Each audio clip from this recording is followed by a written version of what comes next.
Thank you, gentlemen. We're going to start off with the picks and bans because we saw the all-important Lulu fall over to the side of H2K, but we also got to see the Fiora-Darius matchup in the top lane and Kassadin making a showing here at the world stage. I feel definitely like H2K had a really good draft in response of the Darius, had a kite composition, but what I wanted to see them do is put the Fiora in the mid lane against the Kassadin and then just pretty much put the Lulu on top against Darius. I actually think both are fine matchups, though, because the Fiora can just go ahead and Q in every time that the Darius charges up the Decimate, and then you're able to not give him the heal, and then the Lulu just auto-attack harasses the Kassadin during the laning phase. So I think they're actually both fine matchups, but maybe that one was optimal, because I do like Fiora into Kassadin early game, and they didn't punish it enough.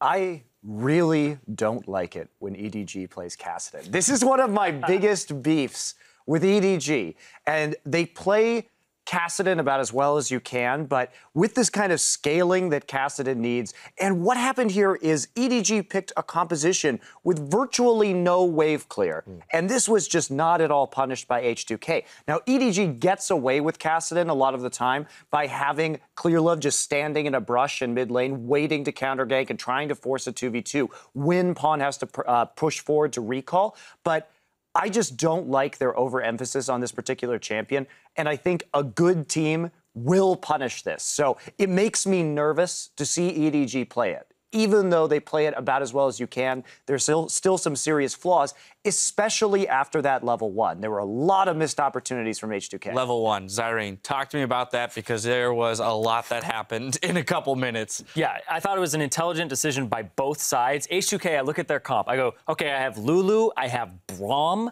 and they have a Kassadin. Of course I want to invade on them. But then EDG says, well, of course they want to invade on us. They all stack up. Mako charges the stun, multi-man stun, and then they end up getting a kill. But they blow 5 flashes to do that. And that's the big part for me, because it's 5 flashes for 1 kill, and Lulex does nothing. And he has his flash up for the next 5 minutes when nobody else on the enemy team does. Go to a lane, body slam flash Kassadin, body slam flash your top laner. Do something with that summoner spell. Get your team a little bit of an advantage because they use too much for 1 kill. And I think the worst thing about that was it was Kasing who was on Braum trying to gank. Why can't they work together to just get the kill onto the flashless Kassadin? I mean, it's like appallingly basic professional League of Legends, and nothing was done about it.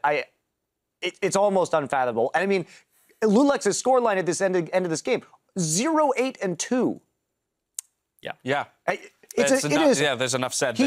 He spent most of this game living in a jungler's paradise. I mean, as a jungler, everyone's flash is gone. My God, there's a Kassadin in the mid lane.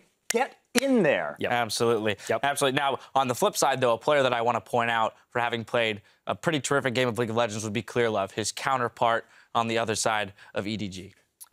Yeah, I definitely feel like Clearlove in these team fights was showing up at the right time and executing perfectly. This is a great example of how he plays this fight out. He's skirting around, he's waiting for the opportunities, and then he just cuts him off, forces the flash out, and then the rest of it, you can take it from here if you guys want.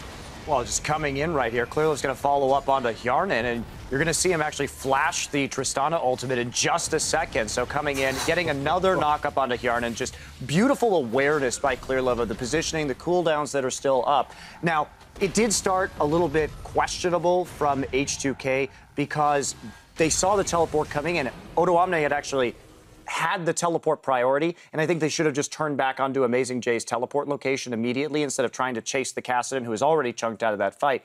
But Lulex didn't have any mana, so their ability to skirmish may have been a bit questionable, but I think they may have been able to turn and burst down Amazing J instead of trying to overcommit to the Kassadin. Yeah, they did a lot of chasing of Kassadin here. Even in the bottom lane where Pawn was able to rift walk like 4 times and try to get away, they did a lot of chasing him around. But it was way too late in the game to do that. Chase him around level 2, level 3. Go after the guy in the mid lane that you need to exploit pre-6, and they did none of that. It's like, but yeah, Clearlove did a great job. Speaking of the Kassadin, I think even though I don't think it was the perfect pick in this scenario, I think Kassadin is a pick that we should look out for because the buff is significant, and like especially against the likes of Azir that we've seen a lot in this tournament.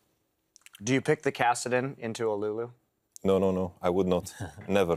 Because that was the last pick here, right? Yeah, to me, this is a very arrogant draft from Yes. EDG.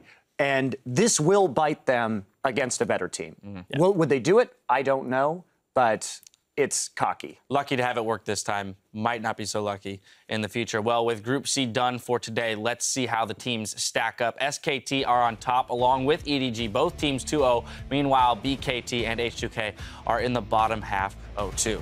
And I think Mako is a big reason as to why they were able to win that game so handily as well. We talked about Clear Love, but Mako's performance on the Annie, stunning multiple people with every ultimate, using multiple stun Ws, and paired with Def's Kalista, we don't see a lot of Kalista from Def that's a good performance, but it enables Mako to make plays like that. And that's what I think is going to be a huge part when he's up against Wolf on SKT tomorrow.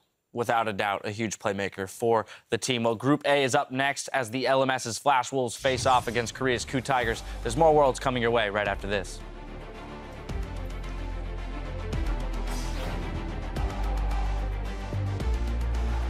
EDG likely coming at least somewhat favored, but H2K, a team that can certainly bring it. Gonna get a knock-up on the Casino. They're gonna keep running his Def. He's hopping. He doesn't have that much damage, but he's gonna try. Flashes burn. First blood to Mako. Flashes out of the way. Clear Love's here as well. He's popped in with the ulti, and now Mako. Flash ult, max range damage. Overwhelmed. Goes down to Amazing J. Coming in, but he doesn't have enough damage. He'll keep diving straight through. Great buster shot from Yonan to save it, but Def hopping man around the turrets. Bond! He looks to make the greatest. Bond pops the teleport. It's not enough to shut down.